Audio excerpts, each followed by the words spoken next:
Hivi hapa ni vitu vitano ambavyo huwa unaviogopa, lakini kimsingi hutakiwi viogope kabisa, ila hutakiwi ukabiliane navyo. Jambo la kwanza kabisa ni kuogopa kufeli. Mtu anaogopa kufeli, labda ni mwanafunzi anaogopa akifanya mtihani atafeli, kwa sababu sehemu nyingine unakuta kuna mitihani ya mara kwa mara, labda anaogopa kufanya, anaona atafeli. Lakini ukweli ni kwamba unapofanya unajipa uzoefu zaidi na experience zaidi, exposure zaidi, ili hata kukutana na mtihani mkubwa unakuwa na uwezo wa kufanya hivi. Kwa hiyo uoga wa kufeli ni jambo ambalo utakiwa uwe nalo, ila unatakiwa ujaribu vitu vingi zaidi ili kuweza kupata uzoefu zaidi. Jambo lingine ambalo la pili watu wanaogopa sana wanaogopa sana katika maisha yao ni kuogopa kulogwa. Mtu anaogopa labda kuna biashara fulani nikifungua nitalogwa, au mtao kuna wachawi wanga wengi, kwa hiyo anaacha kufanya ile jambo lake kwa ajili ya kuogopa kulogwa. Hilo ni jambo ambalo utakiwa kuogopa kabisa, kwa sababu jinsi unavyoogopa ndio jinsi unavyojipa negative mind, yani unavyojipa negative thought na kuwa mtu ambaye sio optimistic zaidi na future yako. Lakini jambo lingine ambalo watu wanaogopa sana ni kifo. Kifo sio swala la kuogopa, kwa sababu kifo kipo na Mungu amesema kwamba kitatokea. Hata kama ukienda wapi kitakukuta pale pale utakapoenda. Kwa hiyo sio swala la kuogopa. Lakini uoga mwingine ni swala la kukataliwa. Mtu anaogopa kukataliwa, labda ni mwenza, labda anaogopa kukataliwa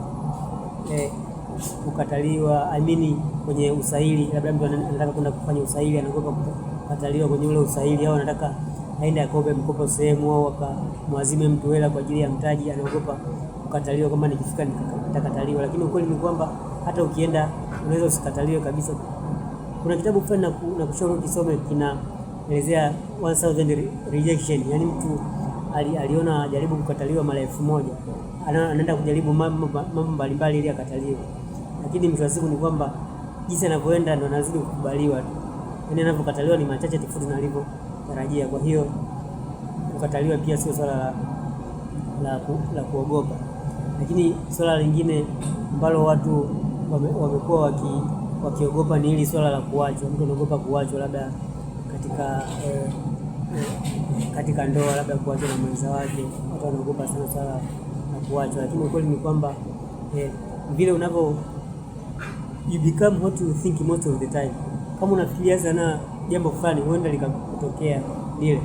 Kwa hiyo usiwaze sana mambo negative, ila uwaze positive zaidi, kwa sababu hata Mungu pia anakupa kile unachostahili. Unasema God gives you what you deserve.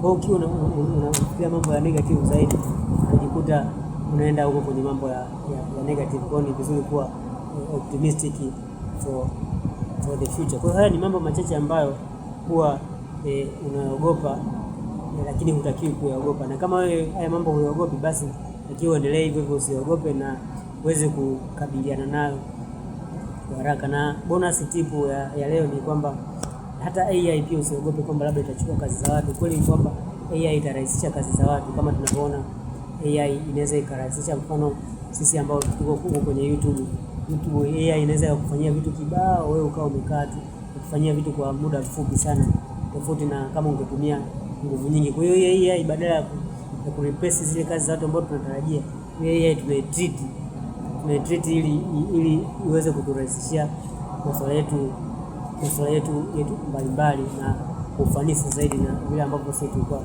tunafanya. Kwa hiyo hivyo ni vitu vitano ambavyo unatakiwa uvifanyie kazi kuanzia sasa, wakati umeona hii video yetu. Tukutane katika video nyingine, na kama ni mara ya kwanza kuona video kama hii au kuingia katika channel hii, basi hakikisha una subscribe hapo ili uweze kupata video nyingine kama hizi.